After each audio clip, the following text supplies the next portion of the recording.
మన ప్రభు అయిన యేసుక్రీస్తు నామములో మీ అందరికీ నా హృదయపూర్వకమైన వందనాలు. దేవుడి దినమంతా మీకు తోడై ఉండి మిమ్మల్ని ఆశీర్వదించి దీవించి కాపాడును గాక. పరిశుద్ధ గ్రంథంలో నుండి 78వ కీర్తన మొదటి చరణాన్ని నేను చదువుతూ ఉన్నాను. మీ పరిశుద్ధ గ్రంథమైన బైబిల్ తెరిచి చూడండి.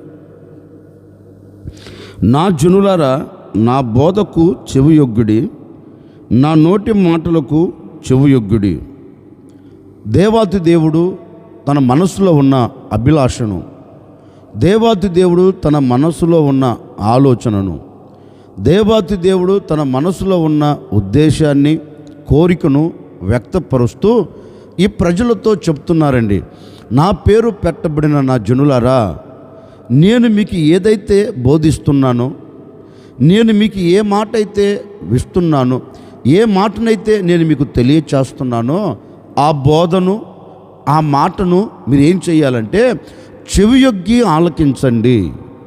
నా మాట మీరు చెవియొగ్గి ఆలకిస్తే మీకు దీవెనను కలగచేస్తుంది అని దేవుడు తన ప్రజలైన ఇశ్రాయేలుతో ఈ మాట చెప్తున్నాడండి. నిజమే, ఆ ప్రజలు దేవుని మాటకు కట్టుబడక, దేవుని మాటను తిరస్కరించి, దేవుని మాటకు విధేయతను చూపెట్టక, వారికి నచ్చిన మార్గాలలో నడిపించబడుతూ దేవుని యొద్ద నుండి వచ్చే ఆశీర్వాదాలు ఎన్నో కోల్పోయారండి, ఎంతో దూరం చేసుకున్నారండి. అందుకని దేవాతి దేవుడు తలంచి ఈ మాట చెప్తున్నారు. నా వలన నీకు ఫలము కలగాలి అంటే, నా వలన నీకు ఆశీర్వాదం కలగాలి అంటే, నా వలన నీకు దీవెన కలగాలి అంటే, నీవు నా నోట నుండి జారవాలుతున్న మాటను నీవు చెవియొగ్గి ఆలకిస్తే నిశ్చయముగా నేను ఈ దీవెనలన్నీ నీకు దయచేస్తాను, నేను ఈ దీవెనల చేత నేను నిన్ను నింపుతాను అని. నిజమే, ఆ ప్రజలు దేవుని మాట వినకపోయినందువలన దేవుని యొద్ద నుండి వచ్చే దీవెనలను చేతులారా పాడు చేసుకున్నారు. ఈ ఉదయకాల సమయంలో సేవకుడిగా నేను మీతో చెప్పాలి అనుకున్న మాట ఏంటంటే, నేటి వరకు నువ్వు దేవుని మాటను తిరస్కరించి, నేటి వరకు దేవుని మాటకు నువ్వు కట్టుబడక, నేటి వరకు ఆయన నోట నుండి జారవాలుతున్న ఆ బోధను నీవు త్రోసివేసి, ఒకవేళ నీకు నచ్చిన మార్గాన్ని, నీకు మెచ్చిన మార్గాన్ని నీవు ఏర్పరుచుకుంటూ వెళుతున్నావేమో, నీకు నచ్చిన మార్గంలో నువ్వు నిలబడుతూ నీకు నచ్చినట్లుగా ప్రవర్తిస్తున్నావేమో. అందుకే నీ ఆత్మ సంబంధమైన జీవితంలో ఒక ఎదుగుదల లేదు, అందుకే నీ శరీర సంబంధమైన జీవితంలో ఒక ఆశీర్వాదం లేదు. బ్రతుకుతున్నాం అంటే బ్రతుకుతున్నాం, తిరుగుతున్నాం అంటే తిరుగుతున్నాం. ఒక విలువ కలిగిన జీవితం, ఒక విలువ కలిగిన మార్గంలో నువ్వు నిలబడలేక అన్నిటినీ దూరం చేసుకుంటూ వస్తున్నాం. వీటన్నిటికీ ప్రబలమైన కారణం ఏంటి అంటే, వాక్యం ఈ విధంగా సెలవిస్తుంది. ఆయన బోధ చెవియొగ్గి వినటం లేదు, ఆయన నోట నుండి జారవాలుతున్న మాటను నీవు చెవియొగ్గి ఆలకించట్లేదు. అందుకే ఈ పరిస్థితులు నీ వ్యక్తిగత జీవితంలో, ఈ పరిస్థితులు నీ కుటుంబంలో పడి నీ కుటుంబం అంతటిని గందరగోళం చేస్తున్నాయి.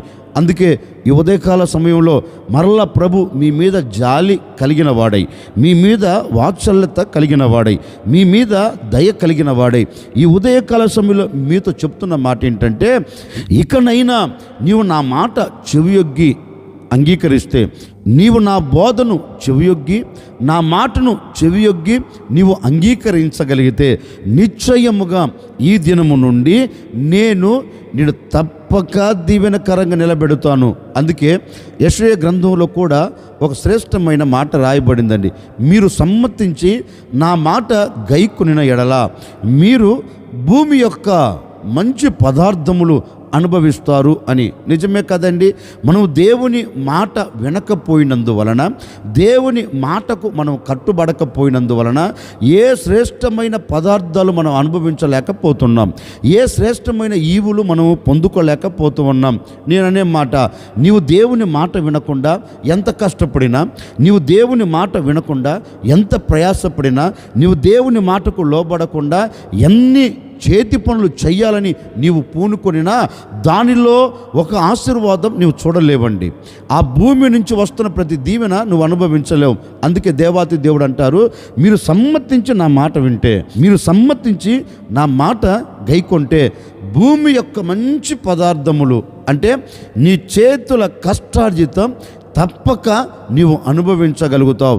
ఈ ఉదయకాల సమయంలో ఒక సేవకుడిగా నిండు మనసుతో నేను కోరుకుంటున్నానండి, ఒకవేళ ఇప్పటి వరకు దేవుని మాటకు విధేయతను చూపెట్టకుండా, దేవుని మాటకు నీవు కట్టుబడకుండా ఒకవేళ అడుగులు వేస్తున్నావేమో, పద్ధతి మార్చుకో, నీ హృదయ ఆలోచన మార్చుకో, నీ నడవడికను మార్చుకో, నీవు వెళ్తున్న మార్గాన్ని మార్చుకో.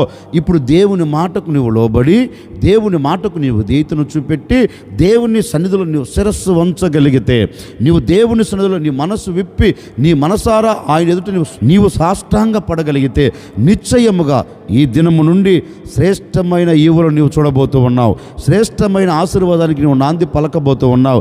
శ్రేష్టమైన ఆశీర్వాదాలతో నీవు సాగి వెళ్ళేటట్లుగా దేవుడు అద్భుతం చేయగలుగుతాడు. అందుకే దేవాతి దేవుడు తన ప్రజలను చూచి అంటారు, మీరు చెవియొగ్గి నా బోధ వినండి, మీరు చెవియొగ్గి నా మాట వినండి అని ప్రజలతో చెప్పారండి. మనము ఆయన మాట చెవియొగ్గి వింటే మనకి ఏం కలుగుతుంది? ఒకరోజు దేశమంతా కరువుతో నింపబడిపోయిందండి. ఎలాంటి కరువు అంటే అంతా ఇంత కరువు కాదు, ఓ పెద్ద కరువు. ఆకలితో అల్లల్లాడిపోతూ ఉన్న కరువులో నిలిచిపోయింది దేశం. ఒకరోజు ఆ దేశంలోనో ఓ భక్తుడు దేవుని సన్నిధిలోనికి వెళ్ళి దేవుణ్ణి అడుగుతున్నాడు, అయ్యా, ఈ దేశంలో ఈ కరువుతో మేము భరించలేకపోతున్నాం గనుక నీ ఆజ్ఞను తీసుకొని ఈ దేశంను విడిచి వెళ్ళాలి అనుకుంటున్నాం. కరువు తొలగిపోయేంత వరకు మరొక దేశంలో నిలిచి మరలా ఈ దేశానికి తిరిగి వస్తాం అని దేవుని సన్నిధిలోనికి వెళ్ళి దేవుణ్ణి అడుగుతున్నాడండి. అప్పుడు దేవుడు కూడా ఈ భక్తునితో ఓ మాట అంటున్నాడు, బాబు, ఈ దేశానికి కరువు వచ్చిన సంగతి వాస్తవమే, ఈ దేశం మొత్తం కరువుతో నింపబడిన సంగతి వాస్తవమే. కానీ ఈ దేశంలో కరువు కలిగిందని ఈ దేశాన్ని విడిచిపెట్టి నువ్వు వెళ్ళవలసిన అవసరం లేదు. ఎందుకంటే నేను నీతో చెప్పినట్లు నీవు ఉండు, నేను ఏదైతే నీతో చెప్తున్నానో అది చేయి అన్నాడు. ఈ భక్తుడు కూడా, అయ్యా, ఏం చేయమంటారు? నన్ను ఇక్కడ ఉండమంటారా లేకపోతే వేరే ప్రాంతానికి వెళ్ళిపోమంటారా అని అడిగితే, అప్పుడు దేవాతి దేవుడు ఓ చక్కని మాట అంటున్నాడు, చూడు, నీ తండ్రి ఏది కలుగుతున్నా, నీ తండ్రికి ఏది వాటిల్లుతున్నా, నీ తండ్రి ముందు ఎలాంటి పరిస్థితులు నిలబడినా నీ తండ్రి నీలాగనే నా సన్నిధిలోనికి వచ్చి నన్ను అడిగేవాడు, ఏంటయ్యా ఈ పరిస్థితులు ఎలా ఉన్నాయి, మరి ఏం చేయమంటావు అంటే, నీ తండ్రితో నేను ఏదైతే చెప్పానో ఆ మాటను నీ తండ్రి వినేవాడు, నీ తండ్రి గైకొనేవాడు, నీ తండ్రి పాటించేవాడు అంటూ ఈ మాట చెబుతున్నారండి. ఇప్పుడు ఆ మాట చదువుతాను, మీ పరిశుద్ధ గ్రంథమైన బైబిల్ తెరిచి చూడండి. ఆదికాండం 26వ అధ్యాయం 5వ వాక్యాన్ని చదువుతూ ఉన్నాను. ఏలయనగా అబ్రహాము నా మాటను విని నేను విధించిన దాన్ని, నా ఆజ్ఞలను, నా కట్టడలను, నా నియమములను గైకొనినని చెప్పెను. దేవుడు ఇస్సాకుతో ఈ మాట చెప్తున్నారండి, ఇస్సాకు, నీ తండ్రి అయిన అబ్రహాము నేను ఏ మాట అయితే చెబుతున్నానో ఆ మాటను వినేవాడు. ఆ మాటను వినినందువలన నీ తండ్రిని నేను ఆశీర్వదించాను. నీ తండ్రి ఇంతగా ఆశీర్వదించబడడానికి ప్రబలమైన కారణం ఏంటో తెలుసా? నీ తండ్రి అన్ని విషయాలలో ఆశీర్వాదానికి ఎందుకు నాంది పలికాడో తెలుసా? నేను ఏ మాట అయితే చెబుతున్నానో ఆ మాట చెవియొగ్గి ఆలకించేవాడు, ఆ మాట చెవియొగ్గి ఆలకించి దానిని అనుసరించేవాడు గనుక నా మాట నీ తండ్రి విన్నాడు గనుక నీ తండ్రిని నేను ఆశీర్వదించాను. ఇదిగో ఈ కరువు కలిగిన ఈ దేశంలో కూడా నేను నీతో చెప్తున్నాను, నీ తండ్రి నా మాట వినినట్లుగా నీవు నా మాట వినగలిగితే, నీ తండ్రి నా మాటకు లోబడినట్లుగా నీవు కూడా నా మాటకు లోబడితే నిశ్చయముగా ఈ దేశంలో నేను నిన్ను విస్తరింపచేస్తాను. ఈ దేశంలో నిన్ను ఆశీర్వాదకరంగా నిలబెడతాను. నీవు నా మాటకు లోబడి నా మాటకు విధేయతను చూపెడితే ఈ దేశంలో నిన్ను అంచెలంచెలుగా ఆశీర్వదిస్తాను అని ఇస్సాకుతో దేవుడు ఈ మాట చెప్తే, అబ్రహాము దేవుని మాటకు లోబడినట్లుగా ఇస్సాకు కూడా దేవుని మాటకు లోబడి నిలిచిపోయాడండి. లేఖనం ఈ విధంగా సెలవిస్తుంది, దేవుని మాటకు లోబడి ఇస్సాకు ఆ దేశంలో ఉండినందువలన ఇస్సాకు ఆ దేశంలో గొప్పవాడాయను. ఇస్సాకు ఆ దేశంలో అంచెలంచెలుగా ఆశీర్వదించబడెను. ఇస్సాకు ఆ దేశంలో క్రమక్రమముగా అభివృద్ధి చెందెను. ఎందుకని ఇస్సాకు ఆ దేశంలో అభివృద్ధి చెందాడు? కరువు కలిగిన దేశంలో ఎందుకు సమృద్ధిని చూడగలిగాడు అంటే లేఖనం చెప్తుంది, దేవుని మాటకు లోబడ్డాడు, దేవుని మాటకు విధేయతను చూపెట్టాడు. అందుకే ఇస్సాకు సంతతిని, ఇస్సాకు కుటుంబాన్ని దేవుడు విస్తరింప చేశాడండి. ఈ ఉదయకాల సమయంలో నేను కూడా మీతో చెప్పాలి అనుకున్న మాట ఏంటంటే, మరి నీ కుటుంబం ఎందుకు ఆశీర్వాదకరంగా నిలబడట్లేదు? నీ కుటుంబం ఎందుకు దీవెనకరంగా మలచబడట్లేదు? నీ కుటుంబం ఎందుకు దీవెనకరంగా సాగిపోవట్లేదు? నీ కుటుంబం ఆనందకరంగా ఎందుకు బ్రతకట్లేదంటే ఒకటేనండి, అతని కుటుంబం ఆశీర్వదించబడుతూ విస్తరించబడుతూ దీవెనకు నాంది పలికింది. మరి మన కుటుంబం ఎందుకు విస్తరించబడవలసిన మన కుటుంబాలు, ఆశీర్వాదానికి నాంది పలకవలసిన మన కుటుంబాలు ఎందుకు దిగజార్చబడుతున్నాయంటే దేవుని మాట నువ్వు చెవియొగ్గి వినట్లేదు, దేవుని మాటకు నీవు విధేయతను చూపెట్టట్లేదు, దేవుని మాటకు నీవు లోబడట్లేదు, మానవుని మాటకు నువ్వు లోబడుతున్నావు, అందుకే అలాగే పడిపోతున్నావు. మానవుని మాట నీవు వింటున్నావు కానీ దేవుని మాట వినలేకపోతున్నావు. నిన్ను ఆశీర్వదించగలిగిన దేవుని మాటను వినట్లేదండి. నిన్ను ఆశీర్వదించగలిగిన దేవుని బోధను నువ్వు చెవియొగ్గి వినట్లేదు. అందుకే ఆశీర్వాదం నీ దగ్గర నిలబడినా దాన్ని చూడలేకపోతున్నావు. ఆశీర్వాదం నీ ముంగిటి నిలబడి నేను పలకరిస్తున్నా దానిని అనుభవించలేకపోతున్నావు. కారణం ఏంటంటే నీవు చెవియొగ్గి ఆయన మాటను అంగీకరించట్లేదు. అందుకే ఈ ఉదయకాల సమయంలో ఓ సేవకుడికి నేను మీతో చెప్తున్నానని, నా దేవుని మాట నీవు సమ్మతించి, నా దేవుని మాటకు నీవు లోబడి, నా దేవుని మాటకు నీవు విధేయతను చూపెట్టగలిగితేనండి, ఈ దినము నుండి ఇస్సాకును అభివృద్ధి చేసిన దేవుడే నిన్ను అభివృద్ధి చేయబోతున్నాడు. ఇస్సాకును విస్తరింప చేసిన దేవుడే నిన్ను విస్తరింప చేయబోతూ ఉన్నాడు. నీవు దేవుని మాటను వింటే చాలండి, దేవుని బోధను నువ్వు చెవియొగ్గి అంగీకరిస్తే చాలండి, నీ బ్రతుకుల్లో నీవు అద్భుతం నువ్వు చూడబోతూ ఉన్నావు.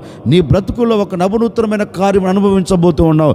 దేవుని మాటను వింటాను, దేవుని మాటకు లోబడుతానని మనసు విప్పి మనసారా ఆయన పాదాలు పట్టుకొని నువ్వు ఆయనను అడగగలిగితే తప్పక నేను ఆశీర్వదించగలిగిన దేవుడు హస్తమును చాపబోతూ ఉన్నాడు. ఆయన చేతుల దాచబడిన ప్రతి ఈవులు నీవు పొందేటట్లుగా అద్భుతం చేయబోతూ ఉన్నారు. ఈ ఉదయకాల సమయంలో నువ్వు తీసుకోవలసిన ఒకే ఒక చిన్న నిర్ణయం, దేవుని మాట నీవు చెవియొగ్గి వింటే తప్పక నా దేవుడు నిన్ను విస్తరింప చేయబోతూ ఉన్నాడు, నిన్ను అంచెలంచెలుగా అభివృద్ధి చేయబోతూ ఉన్నారు. దేవుని మాట మనం వినేదానికి కొంచెం కష్టంగానే ఉంటుంది. పరిశుద్ధ గ్రంథంలో ఒక చక్కని మాట రాయబడిందండి. ఏమని రాయబడిందంటే, ఈ ఇశ్రాయేలు దేశాన్ని పరిపాలన చేస్తున్న రాజు ఒకరోజు ఒక నిర్ణయం తీసుకున్నారు. నేను ఆ దేశం మీదకి యుద్ధానికి వెళ్తే జయాన్ని చూడగలుగుతానా అని చాలామంది ప్రవక్తలను పిలువనంపించారు. అందరూ ప్రవక్తల నోట వచ్చిన మాట ఏంటంటే, రాజా నువ్వేం కంగారు పడవలసిన అక్కర్లేదు, నిశ్చయముగా ఆ దేశం మీద నువ్వు జయం పొంది తిరిగి రాగలుగుతావు అన్నారండి. ఈ రాజు కూడా ఎంత ఆనందకరంగా ఎంతో సంతోషకరంగా ఉన్నాడంటే, ఇక నాకు తిరుగులేదు అన్నట్లుగా, ఇక నాకు తిరుగులేదు అన్నట్లుగా సంతోషాన్ని వ్యక్తపరుస్తున్నారండి. అంతలో మరొక రాజు అంటారు, మరొక ప్రవక్త ఈ దేశంలో లేరా అని అడిగితే ఆ రాజు అంటారు, ఉన్నారు, కానీ ఏ ఒక్కరోజు కూడా నాకు అనుకూలంగా అతను మాట్లాడడు, ఏ ఒక్కరోజు నాకు అనుకూలంగా అతడు చెప్పడు, ప్రవచించడు. అంటే ఈ రాజు ఇశ్రాయేలు దేశాన్ని పరిపాలన చేస్తున్న రాజుతో అంటారు, సరే అతనిని కూడా పిలువనంపించండి, అతని నోట ఏ మాట ఉందో అది కూడా తెలుసుకుందాం అన్నారు. ఆ ప్రవక్తను పిలువనంపించారు. ఆ ప్రవక్త కూడా ఈ రాజుల ఎదుట నిలబడ్డారు. ఇప్పుడు ఈ రాజులు అడుగుతున్నారు, మేము రామోత్ గిలాదు మీదకి యుద్ధానికి వెళుతున్నాం, ఆ యుద్ధంలో మాకు జయం కలుగుతుందా అని అడిగారు. అప్పుడు ఈ ప్రవక్త ఓ చక్కని మాట అన్నారండి, యెహోవా ఇలాగూ సెలవిచ్చుచున్నాడు, యెహోవా ఈ మాట నీకు తెలియచేయమన్నారు, రాజా నీవు రామోత్ గిలాదు మీదకి ఒకవేళ యుద్ధము చేయుటకు నువ్వు పూనుకొని అడుగులు వేసినా నిశ్చయముగా ఈ యుద్ధములో నీకు అపజయము కలుగుతుంది, నీకు అపజయము కలిగి నీ దేశం శత్రువుల చేతికి చిక్కబడుతుంది, గనుక ఈ యుద్ధానికి దేవుడు వెళ్ళవద్దు అని చెప్పారు అని చెప్తే, అప్పుడు ఆ రాజు అన్న మాట ఏంటో తెలుసండి, చూడు ఇతడు నాకు ప్రతికూలంగా మాట్లాడుతూ ఉన్నాడు, అనుకూలంగా మాట్లాడటం లేదు. నాకు అనుకూలంగా మాట్లాడడు అని నాకు తెలుసు, నాకు ప్రతికూలంగా ప్రవచిస్తాడని తెలుసు, అందుకే నేను ఇతను పిలవనంపలేదు. అప్పుడు ఈ ప్రవక్త అంటాడు, కాదయ్యా, నీ క్షేమము కోరిన వాడునే చెప్తున్నాను. యెహోవా ఇలాగూ నీతో చెప్పమన్నాడు, దేవుని మాటని నీకు తెలియచేస్తున్నాను. ఒకవేళ సాహసించి వెళితే నీకు దీవెన కలగదు, నీవు సాహసించి అడుగులు వేస్తే నీకు ఆశీర్వాదం కలగదు, అపజయం కలుగుతుంది. నా మాట విని వెళ్ళవద్దు అన్నాడండి. వెళ్ళకుండా ఆగాడండి. దేవుని మాటను తిరస్కరించి అడుగులు వేసి వెళ్ళాడు. ఏం కలిగింది? అపజయం కలిగిందండి. దేవుని మాటను త్రోసిపుచ్చాడు కనుకనే ఆశీర్వాదకరంగా ఉండవలసిన వ్యక్తి ఆశీర్వాదకరంగా లేక శాపమును మూటగట్టుకున్నాడండి. ఎందుకని? దేవుని మాట సమ్మతించి గైకొనలా. దేవుడు మాట్లాడుతున్నప్పుడు చెవియొగ్గి ఆలకించలేదు. అందుకే ఆశీర్వాదానికి బదులు శాపమును మూటగట్టుకున్నాడు. దీవెనకు బదులు శాపమును అనుభవించాడు. ఆనందానికి బదులు దుఃఖమును చూడగలిగాడు. జయమునకు బదులు అపజయమును చూడగలిగాడు. ఎందుకని అంటే దేవుని మాటను ఉల్లంఘించినందువలన ఈ రోజున సంఘములో, సమాజంలో అండి దేవుని నమ్మిన వ్యక్తులే దేవుని మాటను తిరస్కరించుచు, దేవుని మాటను కాళ్ళతో తన్నుచు, అంటే వారికి అనుకూలంగా మాట్లాడుతూనేమో ఆనందకరంగా ఉంటారు. వాక్యము వారితో మాట్లాడుతుంది అనుకోండి, ఆనందకరంగా సంతోషకరంగా గంతులు వేయగలుగుతారండి. అదే కానీ ఒక హెచ్చరికతో కూడిన దేవుని మాట, సరిచేయగలిగిన దేవుని మాట వారి హృదయము లోనికి వెళ్ళి హృదయాన్ని తాకుతూ ఉంటే ఏమైపోతారంటే ఆ మాటను ఉల్లంఘించి అడుగులు వేస్తారు. అడుగులు వేస్తున్నందువల్లనే ఈనాటి వరకు పతనమైపోతున్నావు. అడుగులు వేస్తున్నందువలనే ఈనాటి వరకు దిగజార్చబడుతున్నావు. అడుగులు వేస్తున్నందువలనే దేవుని మాటను తిరస్కరించి ముందుకు సాగి వెళుతున్నావు కనుకనే జయము పొందలేకపోతున్నావు. ఈ ఉదయకాల సమయంలో ఒక సేవకుడిగా మనసారా నేను మీతో చెప్తున్నానండి, నీవు దీవెనకు నాంది పలకాలన్నా, నీవు జయము పొందుకొని సాగి వెళ్ళాలన్నా, నీవు దేవుని మాటను సమ్మతించి గైకొనగలిగితే నిశ్చయముగా నీవు ఏ చోటు నిలబడినా, ఎక్కడ నీవు ఏది ప్రారంభిస్తున్నా అక్కడ ఆశీర్వాదానికి నీవు నాంది పలకబోతూ ఉన్నావు. అక్కడ జయానికి నీవు నాంది పలకబోతూ ఉన్నావు. జయముతో నా దేవుని సాగనంపబోతూ ఉన్నారు. అందుకని దేవుని వాక్యం సెలవిచ్చినట్లుగా నీవు దేవుని మాటకు చెవియొగ్గి నీవు ఆయన మాట ఆలకిస్తే లేఖనమంటుంది, తప్పక నేను నిన్ను విస్తరింపచేస్తాను. అందుకే సాక్షాత్తుగా దేవుడే చెబుతున్నారు, నా బోధ చెవియొగ్గి, నా నోటి మాటలను చెవియొగ్గి వినండి. నా మాట మీరు చెవియొగ్గి వింటే తప్పక నేను మిమ్మల్ని విస్తరింపచేసి గొప్ప జనముగా నీ సంతతిని నేను ఆశీర్వదించి అనేకులకు నీ కుటుంబం నీవు సాక్షులుగా నిలబడేటట్లుగా నేను చేయబోతున్నాను అని ఈ ఉదయకాల సమయంలో నా దేవునితో మాట ఇస్తున్నారు. నా దేవుని మాటకు కట్టుబడండి. నా దేవుని మాటను శిరస్సు ఉంచి మీరు అంగీకరించండి. నా దేవుని మాటకు మీరు విధేయతను చూపెట్టండి. ఈ దినము నుండి నీవు, నీ కుటుంబం, నీవు నీకు కలిగిన సమస్తమును నా దేవుడు విస్తరింపచేయునుగాక. నీ వ్యాపారంలో ఒక ఆశీర్వాదం కలుగునుగాక, నీ చేతి పనులో ఒక ఆశీర్వాదం కలుగునుగాక, నీ కుటుంబానికి ఒక ఆశీర్వాదం కలిగి ఈ దినమంతా నీవు సంతోషకరంగా సమాధానకరంగా సాగి వెళ్ళుదువుగాక. తల వంచున ఒక చిన్న ప్రార్థన. ఆశ్చర్యకరుడా మీకు స్తోత్రాలు చెల్లిస్తూ ఉన్నాము తండ్రి. నిజమే, నీ మాట వినక, నీ మాట చెవియొగ్గి మేము ఆలకించక ఎన్నో సందర్భాలలో గొప్పగా కూల్చబడుతూ వచ్చాం. ఈ ఉదయకాల సమయంలో మేము మాటలు వింటున్నాం. నీ మాట ఇక మీదట చెవియొగ్గి మేము అంగీకరించబోతున్నామయ్యా. తప్పక మమ్మల్ని ఆశీర్వదించండి, తప్పక మమ్మల్ని దీవించండి. ఈ దినము నుండి నీ మాటకు మేము శిరస్సు ఉంచుతున్నాం కనుక మమ్మల్ని, మా కుటుంబాలని, మమ్మల్ని మాకు కలిగిన సమస్తములో ఒక అభివృద్ధి కలుగునట్లుగా సహాయం చేసి నడిపించమని, ఈ దినమంతా కూడా నీ సన్నిధిని మాతో కూడా పంపి మాకు క్షేమమును దయచేయమని యేసు నామములు అడిగి వేడుకొనుచున్నాము తండ్రి. ఆమెన్. ఈ దినమంతా నా ప్రభు కృప మీకు తోడై ఉండి మిమ్మల్ని ఆశీర్వదించి విస్తరింపచేసి గొప్ప చేయునుగాక.